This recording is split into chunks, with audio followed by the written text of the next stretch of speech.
Well, the Puritans are so irrepressible that we can't be done with them in just one lecture. So we're going to continue to look at the Puritans. We looked at some of the foundational concerns of Puritanism to maintain religious vitality in the life of the church. And they made great progress in that. But at the same time that they were working so hard for the church and working so hard for the souls of Christians, they soon became a major power socially and politically. And at the very moment that they wanted to overcome formalism in the life of the church and ensure genuine faith in the life of the church, there were some in England who began to side with the Puritans mainly for political reasons. And that's sort of an irony. And yet it's a very important fact that those who complained about the king and his efforts to grab all power for himself began to identify with Puritanism as a way of restraining the power of the king. And so while there was the devout, we could say theological and church faction of the Puritans, there was also in the 17th century a growing faction of what we could call political Puritans. And it's very interesting. I always say that, my wife says, well, to you, Bob, not necessarily to everybody. It's very interesting that throughout Europe, Calvinism became the ideology of decentralized government. That many places in Europe, in France, in the Netherlands, in Scotland, and in England, some people became Calvinists primarily as a way of opposing the king and the effort of the king, wherever they were, to centralize power in their own hands. And that happened in England. And it made Puritanism a political issue over against the king. And really identified the Puritans increasingly with the Parliament and the claims of the Parliament to authority and to right. And again, in the 19th century, someone once said, the Puritan is the one who humbles himself in the dust before a sovereign God and then rises up from the dust to put his foot on the neck of the king. And that was sort of a Puritan sense, that they served God first. King never much liked that. They served God first, and only secondarily did they serve the king, and the king needed to know his own limits and to face that he was not supreme in the realm, that God was supreme. And so Puritanism became this political factor. It became influential under King James, who sort of understood it because he'd been raised in Scotland and knew how to cope with it. But under King Charles, the second Stuart king in England in the 17th century, things became much more difficult. Charles didn't appreciate really the Puritan impulse. Charles was more determined to be an absolute ruler than his father had been. Charles decided not to call Parliament into session, but to try to rule without Parliament. And Charles wanted to try to keep the Puritan faction in the church sharply under control. And one of the ways he did that was to advance his own sort of favorite in the church, William Laud. William Laud was made Bishop of London by King Charles I, and then later became Archbishop of Canterbury at the appointment of King Charles I. And William Laud hated the Puritans. He wanted to keep them under control, and the Puritans hated William Laud, whom they saw pretty much as the instrument of the devil. And so this was all part of this growing conflict over what the political power in the realm ought to be and what the character of the church ought to be. And this led to growing tensions both in England and in Scotland. We talked last time a little about Jenny Geddes and her footstool challenging the desire of the king to impose a prayer book on the Church of Scotland. This became such a rallying cry in Scotland that the year after Jenny Geddes, in 1638, the Scots rallied around a document called the National Covenant. And in the National Covenant, they declared before God that they had covenanted with Christ to maintain Reformed doctrine, Reformed church government, and Reformed worship. And they would not compromise. And It's estimated that perhaps as many as 50% of all the people in Scotland personally signed this covenant. This wasn't like Facebook, you know. You had to find a copy of the covenant. You had to travel and actually sign it with your own hand and pen. And this was the passion of the people at this time, a rallying, they thought, to Christ and to his covenant. And they had a blue banner with gold letters on it for Christ and his covenant. That was their, for Christ's crown and covenant. That was their cry. That was their slogan.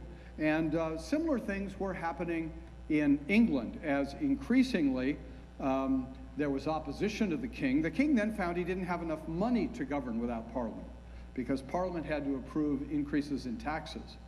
And so in 1640, the king finally called a Parliament, and when the Parliament gathered, the king found it was completely dominated by Puritans. So he sent the Parliament home, and it's known in English history as the Short Parliament. But he still didn't have any money, so later in that same year, 1640, he called another Parliament, and they arrived. It was still full of Puritans, but they refused to go home. And this Parliament is known, helpfully to school children, as the Long Parliament, because it remained in session almost 20 years. And but now that this Parliament had been called into session, there was this real center of opposition to the king. And it continued to oppose Charles time after time. And in 1642, civil war broke out again in England, with the king's forces on one side and the parliamentary forces on the other. Who was going to rule in England? The king said he would rule, and the Parliament said, in effect, Christ would rule. And you sort of are taking a strong position if you're identifying with Christ in that battle. But that was the tension, and you can see how these issues then have become not just strictly church issues, but very broad, important, significant issues.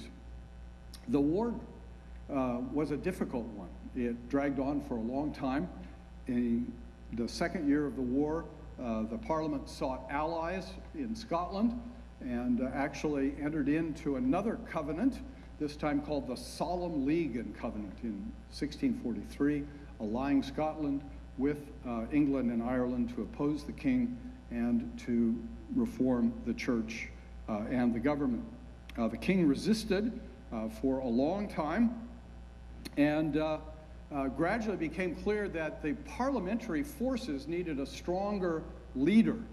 And into that kind of need to find the right general. It's interesting in the history of military history, isn't it, how often warfare goes on for a while and is a mess until they find the right general for the right time to lead the troops. And Puritans found Oliver Cromwell.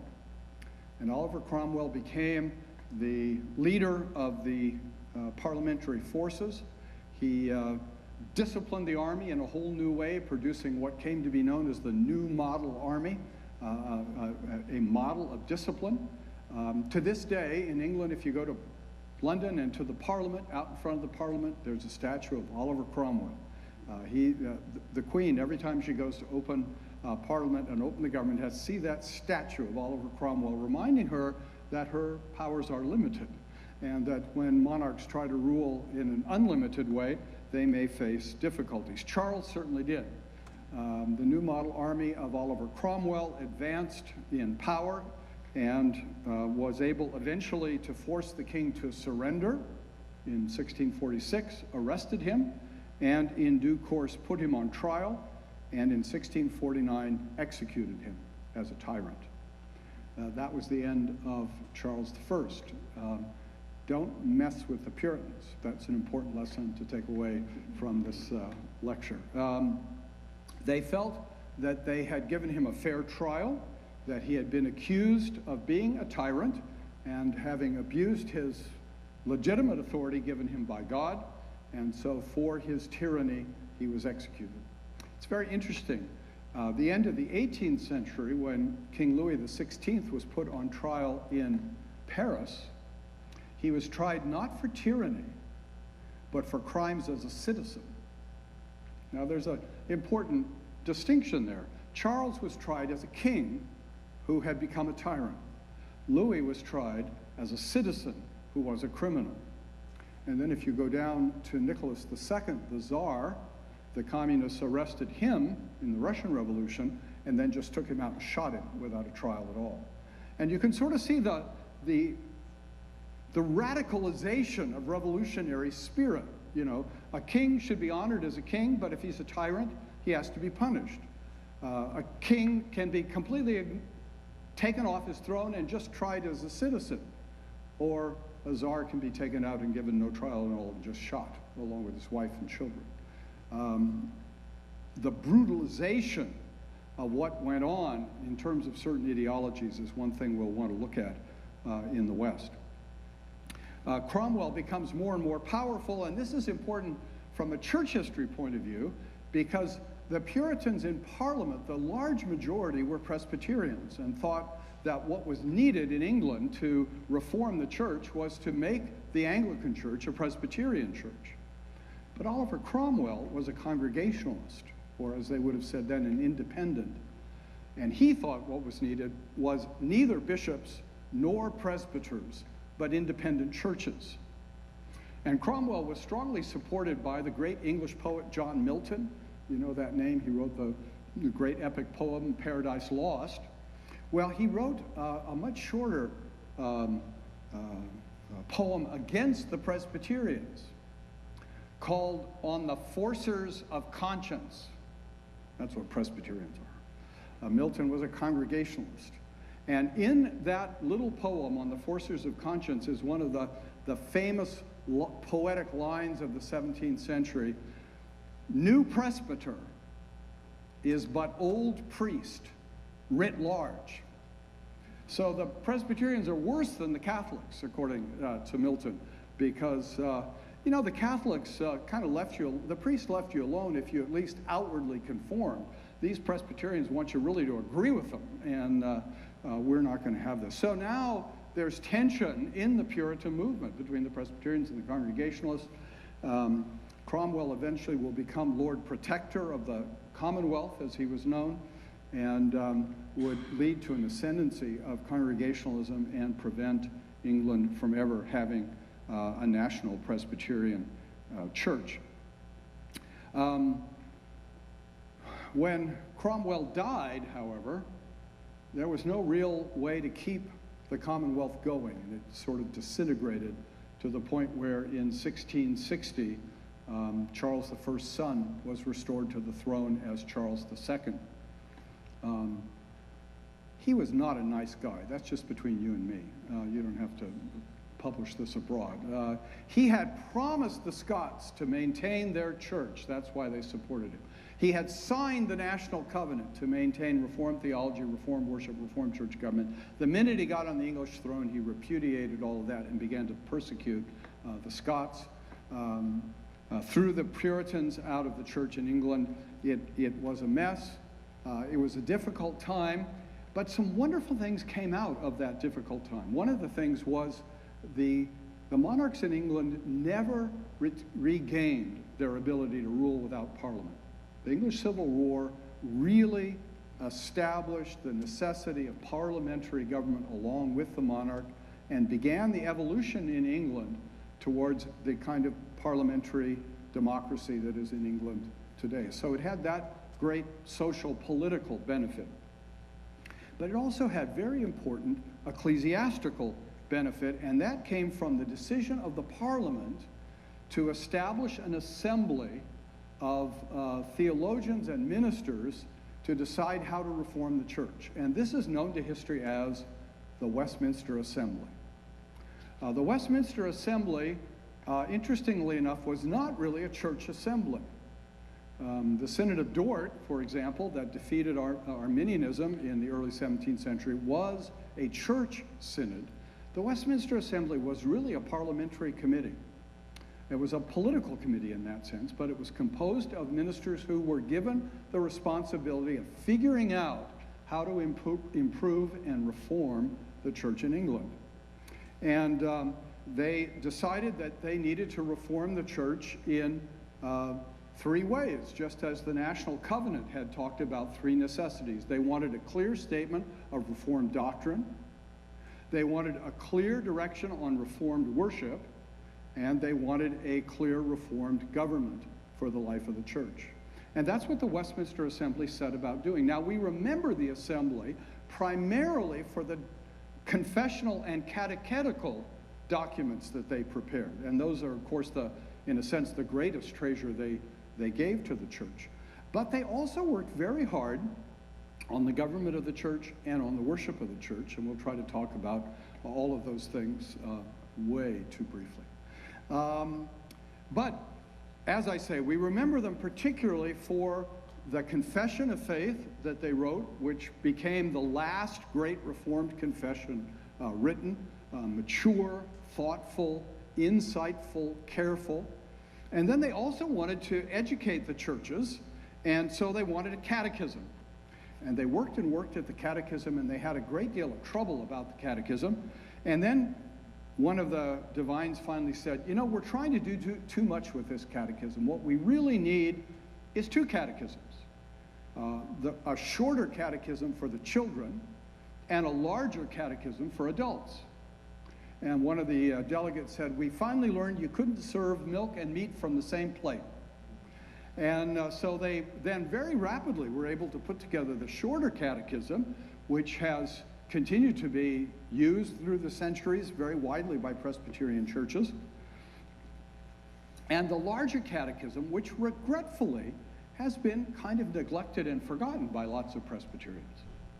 And I say regretfully because there are treasures in the larger catechism. And I really encourage you, if you've never read the larger catechism, do it. It has some long answers. You have to go through it carefully, but it's not scholastic. It's not complicated. It's just a little on the long side. But the treasures are so worth the effort. Let me read just a couple of questions. I think the finest confessional statement on justification ever written in the Reformed tradition is here in the larger catechism, questions 70 through 77. They are just a marvel of precision and insight on the doctrine of justification. And since the churches seem always to be getting the doctrine of justification wrong, it's a particularly vital element. And let me just read two questions out of this. First, question 73, a little bit related to the Turretin quote I read earlier for you. Question 73 is, how doth faith justify a sinner in the sight of God? It's a very important question. What does faith do to justify us? Faith justifies a sinner in the sight of God, not because of those other graces which do always accompany it, nor of the good works that are the fruits of it, nor as if the grace of faith or any act thereof were imputed to him for his justification, but only as it is an instrument by which he receiveth and applieth Christ and his righteousness. So it's not because faith is a virtue that it justifies, even though faith is a virtue. It's not for the works that flow out of faith, even though works do flow out of faith. It's not that faith is imputed to us. It's that faith receives and rests in Christ. And it's amazing how many people have trouble getting that straight. Both what isn't justifying about faith and what is justifying about faith.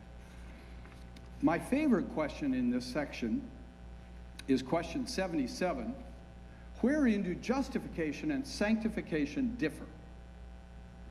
How are they different? Now, the Westminster Confession and the Puritans, as their very name indicates, are concerned about purity and holiness. No one has ever accused the Puritans of being soft on holiness. But they're concerned with this question: how are justification and sanctification different? We have to distinguish them properly. Listen how wonderfully this is put. Although sanctification be inseparably joined with justification, yet they differ. In that God in justification imputeth the righteousness of Christ, in sanctification his Spirit infuseth grace and enableth to the exercise of. Justification is about the imputation of Christ's righteousness. It's reckoned to us. It's full, complete, and done. Sanctification is about the infusion of grace, a new life principle that comes into us. In the former, that is in justification, sin is pardoned. In the other, that is sanctification, it is subdued. That is a great distinction. There is such a different distinction between being pardoned and being better. You can be better and not be pardoned. You can be pardoned and not better. But here, the two are brought together and said, in justification, we're pardoned. That's all done. But we're also being made better in sanctification. Isn't that great? It's not just me, is it? Isn't that great? The one, that is justification, doth equally free all believers from the revenging wrath of God, and that perfectly in this life, that they never fall into condemnation. That's the comfort of justification for us. It's equal in every believer that we're pardoned and will never fall into condemnation. The other, sanctification, is neither equal in all, nor in this life perfect in any, but growing up to perfection. That's worth memorizing. I've never done it, but you should do it. It's really, and this shows something of the phenomenal strength of these confessional standards that come out of the Westminster Assembly and still are so valuable and useful for churches and for individuals to this day. So as we bring this lecture to a close, we want to look forward then next time to look at the Puritan Assembly's work to change the government of the church and to change the worship of the church. Thank you.